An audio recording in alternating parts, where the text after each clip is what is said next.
is part of our DNA. Come, join us on this journey.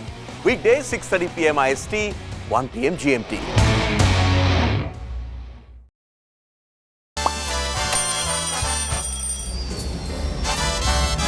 Vielleicht nur als Imposant.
You're watching WION The World is One. This is Race to Power with me, Eric Njoka. Coming up on the show today, British Prime Minister and Conservative Party leader Rishi Sunak says his party will introduce a new national service model for the youth if it comes back to power after the July 4th polls.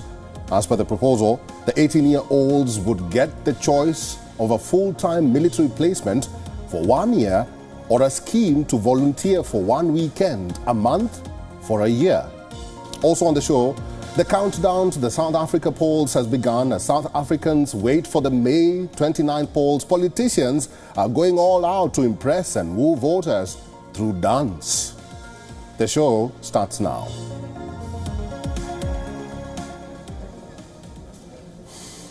Will 18-year-olds in the United Kingdom have to serve the army? Ahead of the general elections on the 4th of July, Rishi Sunak has pitched a proposal for the youth of the country. Let us find out what the UK Prime Minister wants from them. In his latest election campaign message, the British Prime Minister said that his party will introduce mandatory national service for 18-year-olds if it is voted back to power. We have so much to be proud of in Britain, but one of the problems in our society is that we have generations of young people who don't have the opportunities they deserve. Britain today faces a future that is more dangerous and more divided. There's no doubt our democratic values are under threat. That is why we will introduce a bold new model of national service for 18-year-olds, to be spent either in a competitive full-time military commission over 12 months, or with 1 weekend per month volunteering in roles within the community, like delivering prescriptions and food to infirm people, or in search and rescue. Now, under the Prime Minister's plan, the youth of Britain will have a choice between a full-time placement in the armed forces for 12 months, that's a year, or a weekend every month as a volunteer in their community. The plan also includes community service in which the 18-year-olds will help local fire, police and UK's National Health Service personnel. Conservatives say the plan will cost over $3 billion annually. In addition, a royal commission with experts from military and civil society will design the national service program. The first program applications will be open from September 2025, and after the program opens, Conservatives plan to introduce a National Service Act to make these measures compulsory by the end of next parliamentary term. Rishi Sunak's announcement comes right after Labour Party leader Keir Starmer's comments on Saturday. The opposition leader had announced he is in favour of allowing 16 and 17-year-olds to vote. Reacting to Sunak's plan, the Labour Party leader called it an unserious plan. But in my constituency, there's Somerset. Now, the UK opposition leader urged the voters to turn the page in the upcoming polls. At long last, This election is for you, because you now have the power, the chance to end the chaos, to turn the page and to rebuild Britain.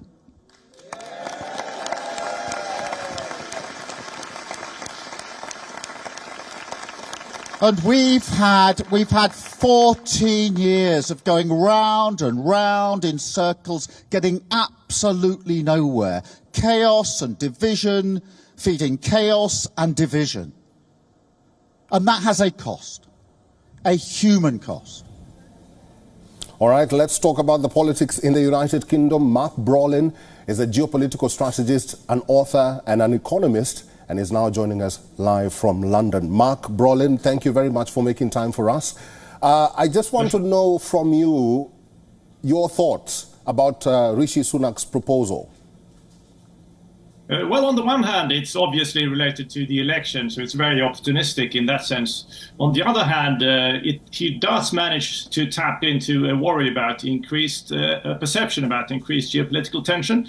So it might play well for his possible voters in that sense. And I think we will see a clear dividing line here, a traditional dividing line between right-wingers and left-wingers, which is not so as common anymore as it used to be. So I think on this side, I think the left-wing potential voters will dislike it very much, and we can see that from the reactions today.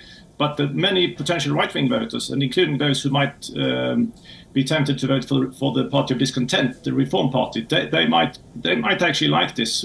But perhaps it has been a tactically clever move, despite everyone knowing that it is also an opportunistic move. All right, let's talk about the reality of the plan, because it will be implemented by 2025. Is it feasible? Do you think it is?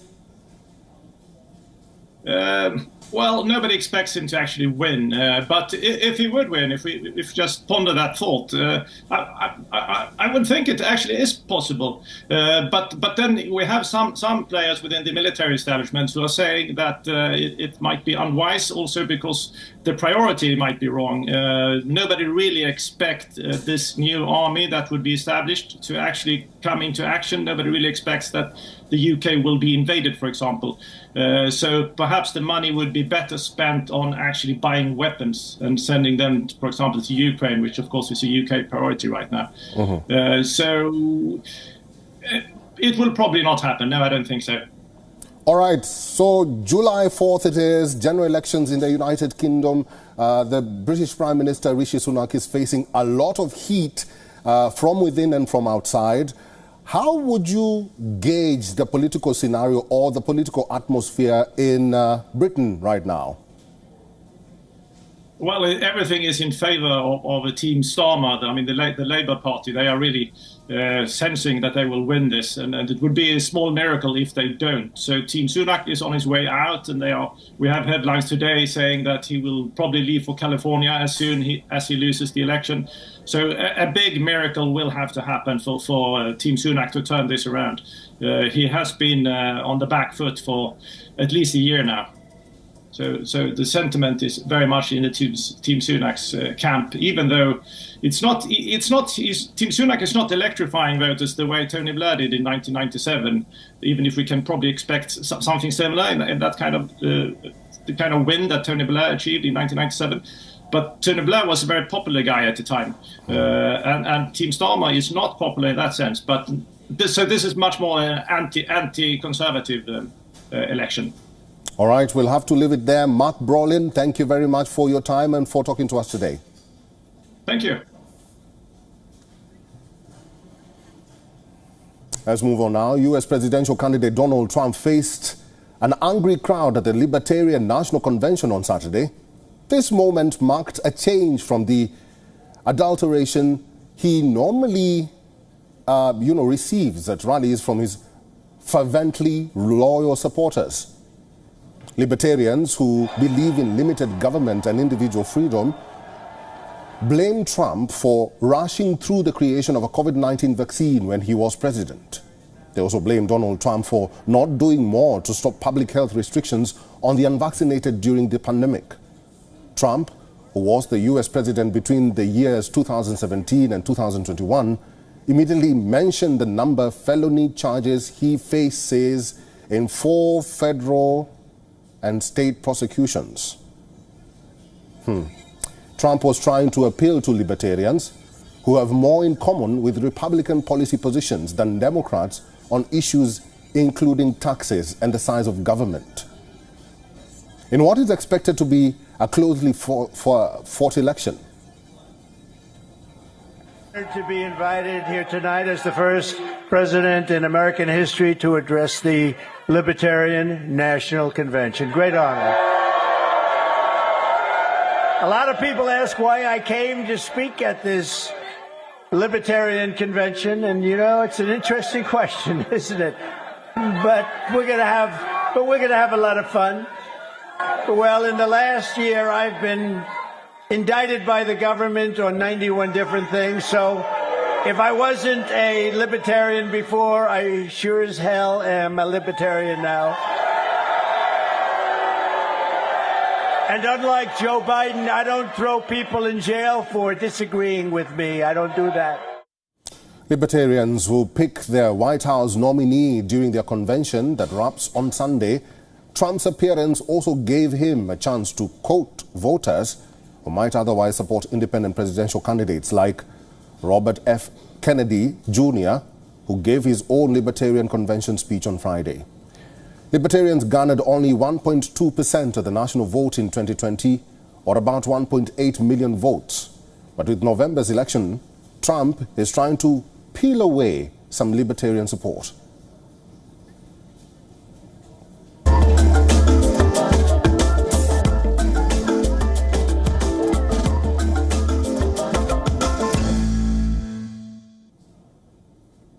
South Africans are going to the polls on Wednesday.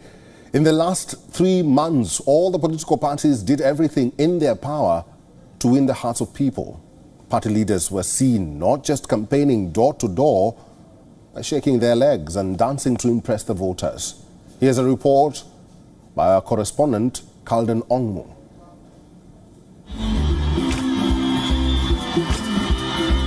A unique feature about South Africans. They dance and sing at every occasion.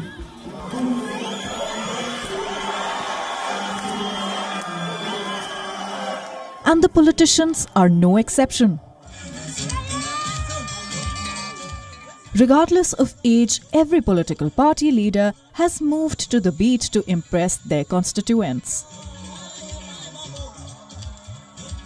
More than an election campaign, it could easily be mistaken for a dance contest.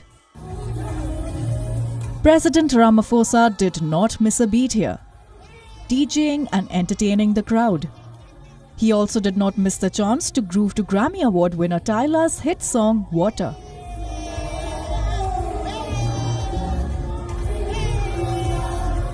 While ending it with a Bollywood dance number with the Indian diaspora.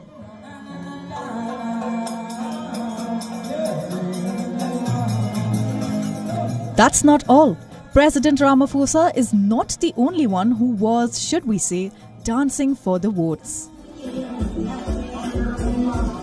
EFF leader Malema proved he is young and fit and can dance more freely, unlike his much older rivals.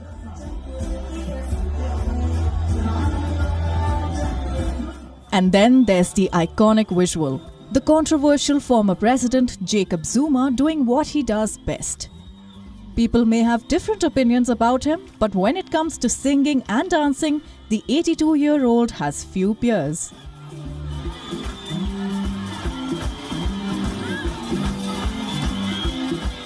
Now that all the singing and dancing is done, South African citizens will be the final judge on Wednesday, May 29th, to decide on who will be the party to govern them for the next 5 years.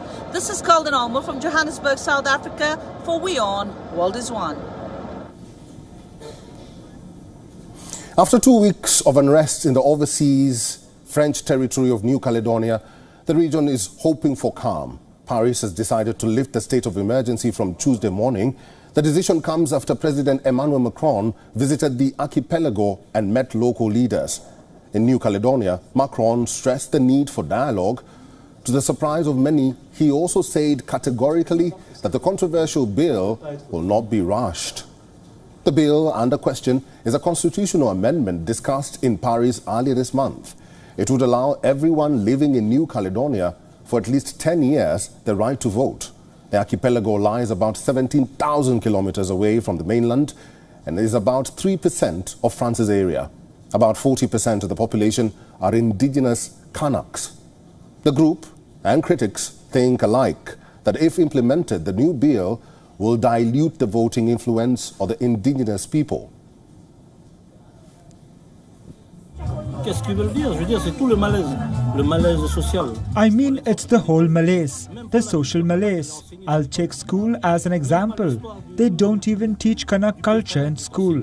They don't even teach the history of Kanak land in school. History will tell us the story of Charles the King for all these people we don't even know, who aren't even from the country. What I'm trying to say is that all the consequences of violence are a combination of things.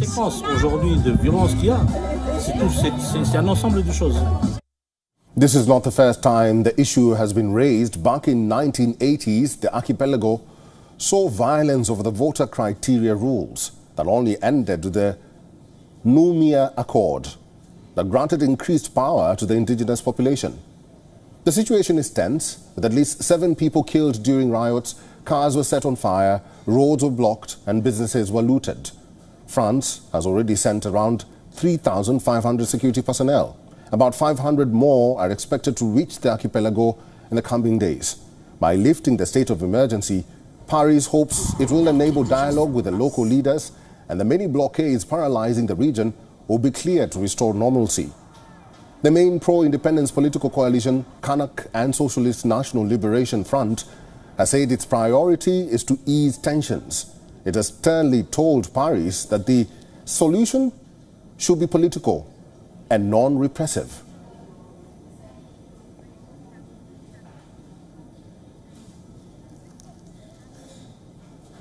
You're watching Race to Power on WION World is One. Time now for a short break.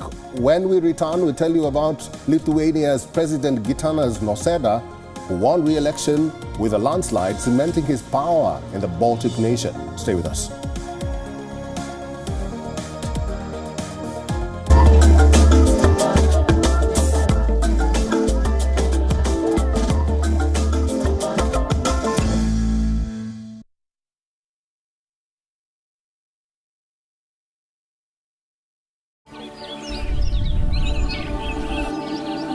Yoga, the age-old Indian practice of wellness. Ayurveda, healing through diet, herbal remedies, and meditation. 2 timeless traditions. 2 priceless Indian gifts to the world. From well-being to perfect health. How can you incorporate yoga and Ayurveda in daily life? As the world gears up for International Yoga Day, WION celebrates India's gift to mankind on this special series.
Welcome back to Race to Power on WION The World is One. We are glad you're watching.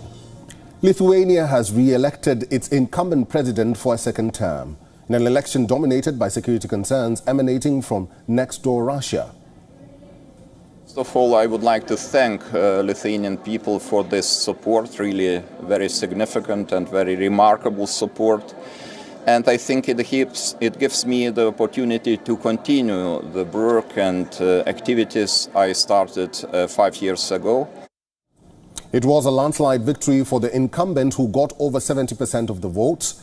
His opponent, Prime Minister Ingrida Simonite, won a little over 20% of the votes. Nausėda's re-election was testament to how Lithuanians see the war in Ukraine. The Baltic nation of 2.8 million people has been a staunch ally of Ukraine under Nausėda.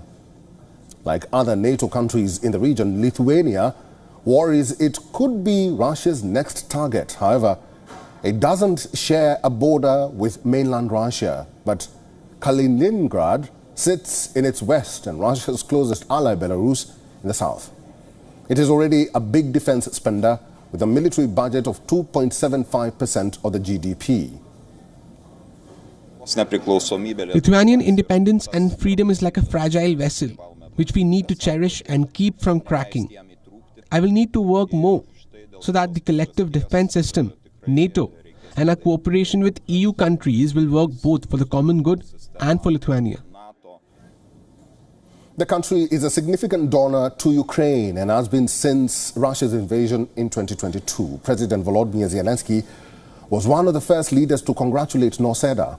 He said on social media, and I quote, "You have been by our side every day and night throughout these most difficult years.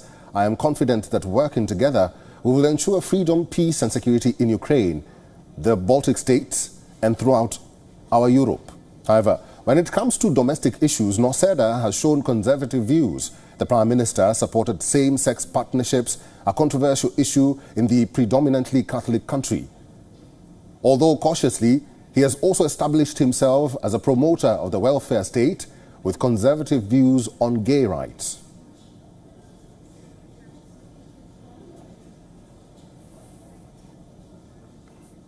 Let's move to West Africa now. The Burkina Faso military government has extended army rule for more 5 years. The development comes after national talks ended on extending the transition back to democracy by 60 months from July.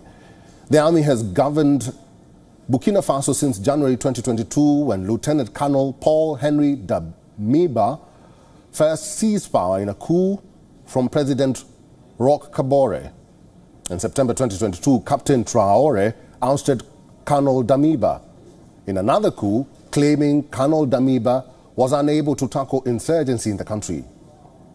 Captain Traoré pledged to restore the civilian government by 1st of July this year.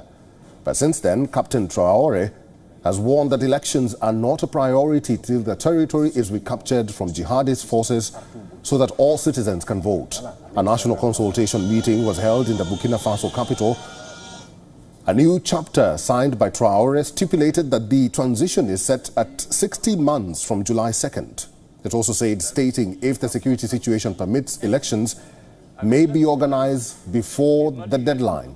The delay is likely to deepen concerns about democracy backsliding in a country that has seen 8 coups in 4 years. Il faut que nous, chefs d'État africains, nous arrêtons de nous comporter donc en marionnettes qui dansent à chaque fois que les impérialistes tirent. Hier, le président Vladimir Poutine a annoncé donc l'envoi de céréales en Afrique. Nous sommes bien contents. I'm Eric Njoka. Thank you very much for watching this edition of Race to Power on WION The World is One. Stay with us.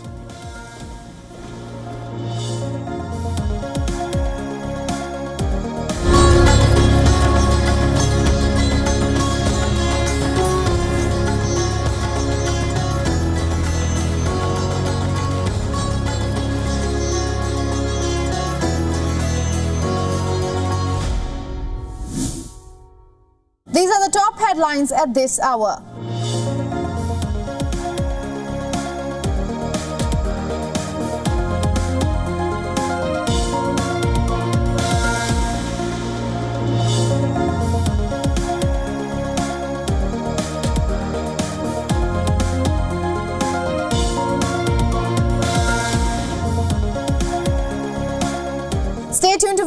is WION, your one-stop destination for all the global news.